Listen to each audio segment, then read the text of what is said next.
Design വരയ്ക്കും. അസൈൻമെൻറ്റും പ്രൊജക്റ്റും design വരയ്ക്കാൻ ഇനി ആരും ബുദ്ധിമുട്ടണ്ട. ഞാനിന്നിവിടെ കാണിക്കുന്നത് നിങ്ങൾക്ക് എളുപ്പത്തിൽ വരയ്ക്കാൻ സഹായിക്കുന്ന ബോർഡർ ലൈനുകളാണ്. ബോർഡർ ലൈൻസ് വൃത്തിയായി വരയ്ക്കുന്നതാണ് ഒരു അസൈൻമെൻറ്റും പ്രൊജക്റ്റിൻ്റെയും ഭംഗിയാക്കുന്നത്. ഇനി നിങ്ങൾക്ക് ഈസി ആയിട്ട് ബോർഡർ ലൈൻ വരയ്ക്കാൻ വേണ്ടി ഞാനിന്നിവിടെ കുറച്ച് ബോർഡർ ലൈൻസ് വരയ്ക്കുന്നുണ്ട്.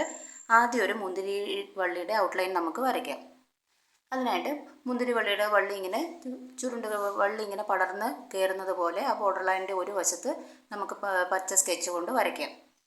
എന്നിട്ട് അതിൻ്റെ കുഞ്ഞ് ഇലകൾ, ചെറിയ ഇലകൾ വള്ളിയിൽ പറ്റി പിടിച്ചിരിക്കുന്നത് പോലെ ഒരു രണ്ട് മൂന്ന് അങ്ങനെ ഒരു ഇതിൽ രണ്ട് ഇലകളായിട്ടങ്ങ് വരച്ച് അങ്ങ് മുകളിലത്ത് വരിക. അത് രണ്ട് വശങ്ങളും ആ ബോർഡറിൻ്റെ 4 വശത്തും വരയ്ക്കാം, 2 വശത്തും വരയ്ക്കാം. ഇനി ഒരു സൈഡിലായിട്ട് മാത്രം വേണമെങ്കിലും വരയ്ക്കാം. അതിനുശേഷം വയലറ്റ് കളർ സ്കെച്ച് എടുത്തിട്ട് അതിന് മുന്തിരി വള്ളി നമുക്ക് കൊടുക്കാം. മുന്തിരി കുലകളായിട്ട് കൊടുക്കാം. ചെറിയ ചെറിയ ഡോട്ട്സ് ഇട്ടിട്ട് ഈസി ആയിട്ട് വരയ്ക്കാൻ പറ്റുന്ന അത്ര പാടായിട്ടുള്ള ബോർഡർ ലൈൻസ് അല്ല ഇത്. എളുപ്പത്തിൽ വരയ്ക്കാൻ സാധിക്കുന്നത്.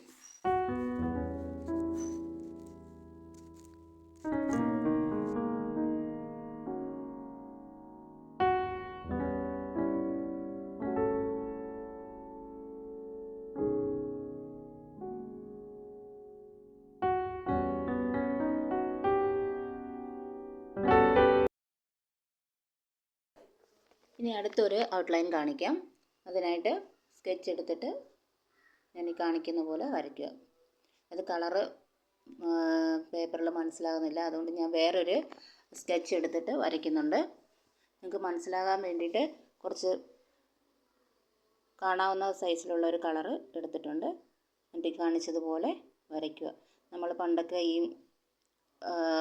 പത്രത്തിൽ ഇങ്ങനെ എഴുതിയിട്ട് കൊടുത്തു വിടത്തില്ലേ, അതുപോലെ സന്ദേശങ്ങളൊക്കെ അയക്കുന്ന പോലെയുള്ള ഒരു പിക്ചർ.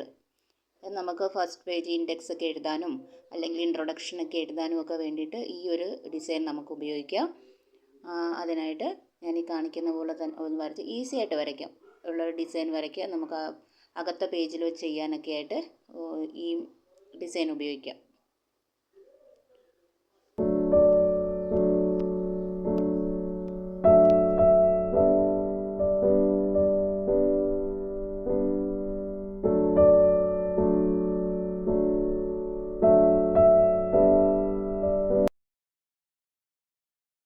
ഇനി അടുത്തൊരു ഡിസൈൻ നമുക്ക് വരയ്ക്കാം. അതിനായിട്ട് ഔട്ട്ലൈൻ 4 വശവും സ്കെയിൽ വെച്ച് നേരത്തെ വരച്ചതുപോലെ തന്നെ വരയ്ക്കുക. 4 വശത്തും സ്കെയിൽ വെച്ച് വൃത്തിയായിട്ട് അളവ് വൃത്തിയായിട്ട് എടുക്കണം. 4 വശത്തും ഒരേ ഇഞ്ചിൽ എടുക്കുന്നെങ്കിൽ ആ ഒരു സൈഡിലെടുത്ത ഇഞ്ച് തന്നെ അടുത്ത വശത്ത് എടുക്കണം. പക്ഷേ ഔട്ട്ലൈൻ വളഞ്ഞു പുളഞ്ഞു പോയി കഴിഞ്ഞ് കഴിഞ്ഞാൽ ആ വർക്കിൻ്റെ ഭംഗി പോകും. എന്നിട്ട് ഈ കാണിക്കുന്ന പോലെ ഈ ഡിസൈൻ പലരും കണ്ടിട്ടുണ്ടാവും, മുന്നേയൊക്കെ കണ്ടിട്ടുണ്ടാവും. ഇങ്ങനെയുള്ള ഡിസൈൻ ചെറിയ ചെറിയ ഡിസൈൻസ് ചെയ്ത് കഴിഞ്ഞാൽ ഔട്ട്ലൈന് കുറച്ച് നല്ല ഭംഗിയായിട്ടുണ്ടാവും.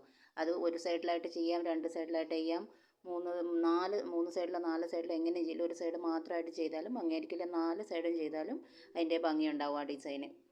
ഞാനിപ്പം ഒരു സൈഡിൽ ചെയ്തിട്ടുണ്ട്. ഇനിയിപ്പം രണ്ടാമത്തെ താഴത്തെ വശം കൂടി ചെയ്യുക. അങ്ങനെ ഇങ്ങനെ എൽ ഷേപ്പിൽ ചെയ്താലും അങ്ങനെ ഭംഗിയുണ്ടാകും.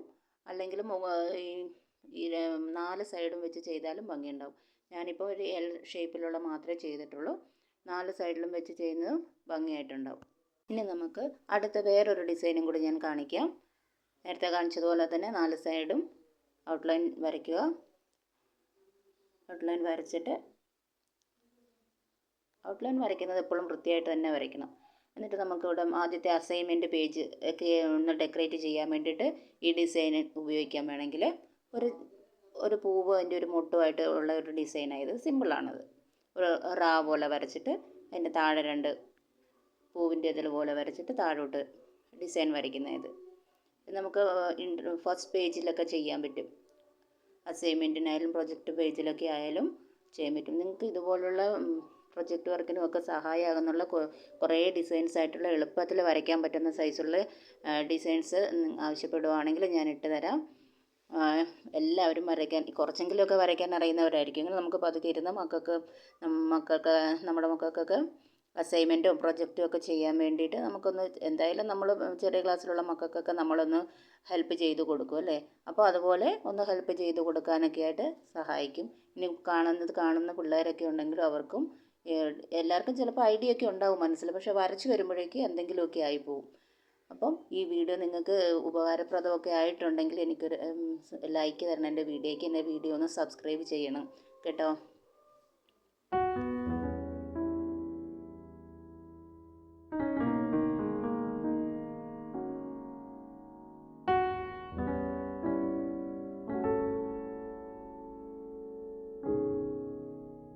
ഇത് വേറൊരു ഡിസൈനാണ്. ഇത് നമ്മൾ സ്റ്റാർ വരയ്ക്കുന്നുള്ളൂ. സ്റ്റാറല്ല, 4 വശത്തും ഒരു ചെറിയൊരു വളച്ചിടുന്ന പോലെ വരച്ച് സിമ്പിളായിട്ട്. ഇതിപ്പോൾ എല്ലാവരും ഒത്തിരി പേര് ചെയ്യുന്ന ഇതിൽ കണ്ടിട്ടുണ്ട് ഞാൻ. അതങ്ങനെ ചെയ്യാനായിട്ട് ചെറിയൊരു ഡിസൈനായിരുന്നത്. അപ്പോൾ ഈ വരച്ചത് നമുക്ക് എല്ലാം ഒന്നും കൂടി ഒന്ന് നോക്കാം. ആദ്യം മുന്തിരിവള്ളിയുടെ ഒരു ഡിസൈൻ, പിന്നെ നമ്മൾ വരച്ച പൂവിൻ്റെ ഒരു മുട്ടുമായിട്ടുള്ള ഒരു ഡിസൈനായിട്ടുണ്ട്. പിന്നെ അടുത്തത് നമ്മൾ വരച്ച 2 സൈഡിലായിട്ട് മാത്രം വരച്ചൊരു ഡിസൈനുണ്ട്. ഇതിലേതെങ്കിലുമൊക്കെ നിങ്ങൾക്ക് ഉപയോഗിക്കാം. എല്ലാത്തിനും ഔട്ട്ലൈൻ ഇടാനൊക്കെ വേണ്ടിയിട്ട് ഉപയോഗിക്കുക.